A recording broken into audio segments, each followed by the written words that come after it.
We are familiar with finding the gradient of a straight line. It is very simple to find the gradient of a straight line. What you simply need to do is to just calculate the steepness of the line. In this video, however, we want to look at a certain method by which we can use to calculate the gradient of a line which is not straight. For example, how do we find the gradient of this curve?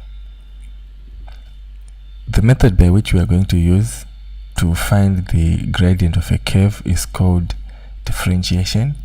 So this is our extended section. We are going to be looking at how we can estimate gradients of curves by drawing tangents.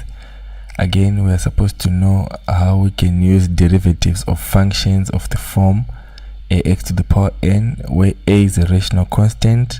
We'll talk about this, and n is a positive integer or 0, and simple sums of not more than 3 of these. We'll talk about this as well. And we also want to apply the rules of differentiation to gradients, to stationary points, and also be able to tell the difference between maximum points and minimum points in a later lesson. For today, we're only going to look at how we've been able to use or to find the gradients of curves by drawing tangents, and find a better method, which we can say the method of using differentiation. Okay, now if you remember, if we are calculating the gradient of a straight line like this one, it's very simple. What we simply need to do is to simply find how the y values are changing with respect to x.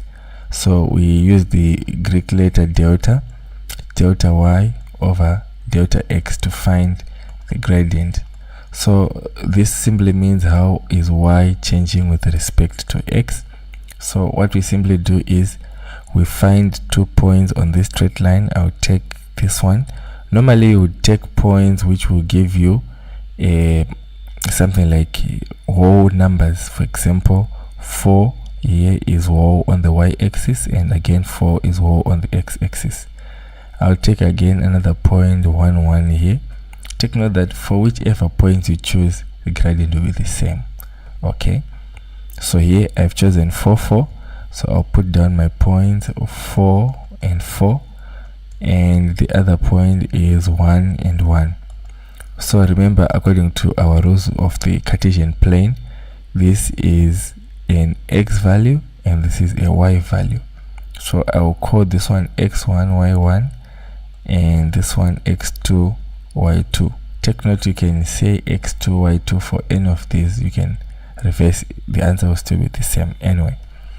So to find the gradient using this notation, what we're simply going to do is to use this notation, and it will help us to find the gradient. So dy dx, or delta y over delta x, means that we're going to look at how y2 minus y1 is changing with respect to x2 minus x1. So since I said my x2 is this one and my x1 is this 4, and my y2 is this 1 and my y1 is this 4, what I will do is it will be 1 minus 4 divided by, again, 1 minus 4. So 1 minus 4 gives us minus 3. 1 minus 4 again gives us minus 3, and your answer will be minus 3 divided by minus 3 gives you positive 1. So what it means is this graph is a gradient of 1. The gradient of this graph is equals to 1. Okay, so moving on, we calculated the gradient of a straight line because we simply looked at how y is changing with respect to x. To find now the gradient of, maybe another example, this line, you can see that there is a value for which there is x and there's a value for y. We can also use another method if we are using whole numbers. Like I said earlier on, to use whole numbers, it will be simple. You just look at or count the number of squares underneath the line. You can draw a triangle, and then you can find the number of squares. For example, in this one, you can count the number of squares. This is 9 and this is 3. So the number of squares will be 1, 2, 3, 4, 5, 6. Okay, and on the x-axis 1, 1, 2, 3. All right, so to come back to our formula, which we said to find the gradient, we say change in x, which we said is delta, change in y over change in x, delta y over delta x. So we've seen that we are going 6 places up and 3 places to the right. So for this point, like for example, for us to go from here to here, we first need to go either 3 places to the right or 6 places up. So it's the same as saying 6 places up and 3 to the right. So this will give us a gradient of 2. We could also have used coordinates. We can say maybe this point will be the x value is 3 and the y value is 9. So it will still give us the same answer. And for this other point here, it will be 0 and 3. So we'll still get the same answer. What we're simply going to do, we'll take these ones to be x2 and y2, and this one will be x1 and y1. So we say y2 minus y1 will get 6, x2 minus x1 will get 3, and then we say 6 divided by 3 will still come back to the same answer. So it is very simple when the line is a straight line. We can also apply this line and draw it to a curve and still use the same method. All right, so straight lines have constant gradients because for obvious reasons their steepness does not change. This is why the lines are actually straight in the first place. Unlike a line which has got a constant steepness or gradient, a curve on the other hand does not have a constant steepness. This is why it's called a curve. The points keep changing with as the values of y keep changing with respect to x. So for curves, the steepness varies at every point, requiring a special approach to find the gradient. So in order to find this gradient at a particular point now, there is need to find what we call the gradient function of a particular curve. So once we found the gradient function, it will help us to calculate the gradient at any point on the curve, regardless of whether the points are in a straight line or they are not, since the points on a curve are going to be varying in the first place. So the process of finding this gradient function of curve is called differentiation. So this is the process which you want to look at in this lesson. So differentiation is a method used to calculate the rate of change of a function which we call f of x with respect to its input y. Sometimes we may replace f of x with y and we calculate the change of y with respect to the input which you call x. So this rate of change is also called the derivative of the function f with respect to x. So we shall be talking more about derivatives.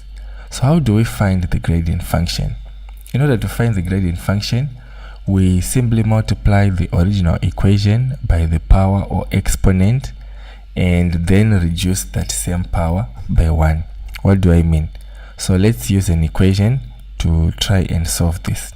If we've got an equation y is equals to x to the power n, so it means that to find the derivative, we are going to differentiate to find the gradient function. Okay, so differentiating y with respect to x gives us n, since we said that we are going to take this power, so this n comes here and it's going to multiply the x, and we also said that the power or exponent is then reduced by 1. So we say this n minus 1 here. So differentiating with y with respect to x gives us n times x to the power n minus 1. So this notation is called the derivative and is read as dy over dx, and it's written in this format, dy dx. We write it like this, small letter dy over dx, like this.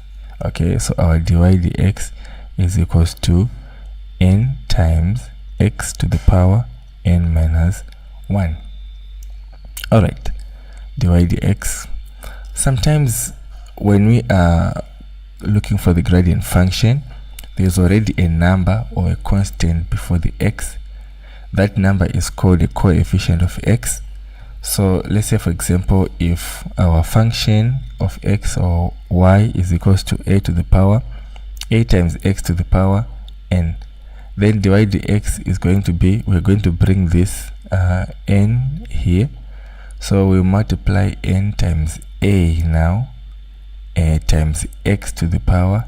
Again, we're going to subtract 1 from our power, so it will become a times n times x to the power n minus 1. Alright, let's try a few examples. Here we are given 3 curves, y is equals to x to the power 8, y is equals to 5x to the power 6, and y is equals to minus 7x squared.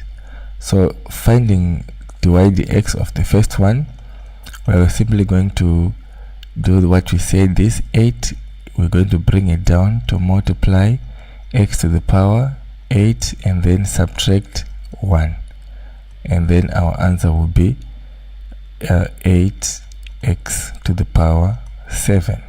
Okay, next we have y is equals to 5x to the power 6. Now we have a constant before, or a coefficient before the power of x, so dy dx of this one will be equal to 6 times 5 times x to the power 6 minus 1, and then the answer will be 6 times 5, this gives us 30, and x to the power 6 minus 1, 5.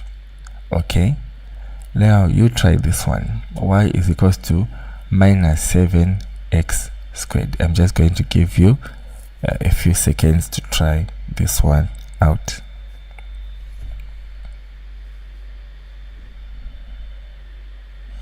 Okay, so dy dx, if you calculate it correctly, would be equal to 2 times minus 7 times x to the power 2 minus 1. Minus 7 times 2 gives us minus 14, and x to the power 1. Of course, you can leave it as minus 14x, but I prefer to write in this format because it will help us not to make mistakes in problems sometimes which are more complicated, but it's the same answer. You can leave it in this format, minus 14x to the power 1 or minus 14x only. Common derivatives of functions of x, or which we'll call y. If the function of x is equals to 1, then dy dx is equals to 0. If the function of x is equals to x, then dy dx is equals to 1, a constant. The function of x is equals to x to the power 2, then dy dx is equals to 2 times x. If function of x is equals to x cubed, dy dx is equals to 3x squared. And the last one, if y is equals to x to the power 4, then dy dx is equals to 4x cubed. In our next lesson, we'll look at how to find the gradient of the curve at a particular point on the graph. Okay, how do we find the gradient of a curve at a particular point on the graph?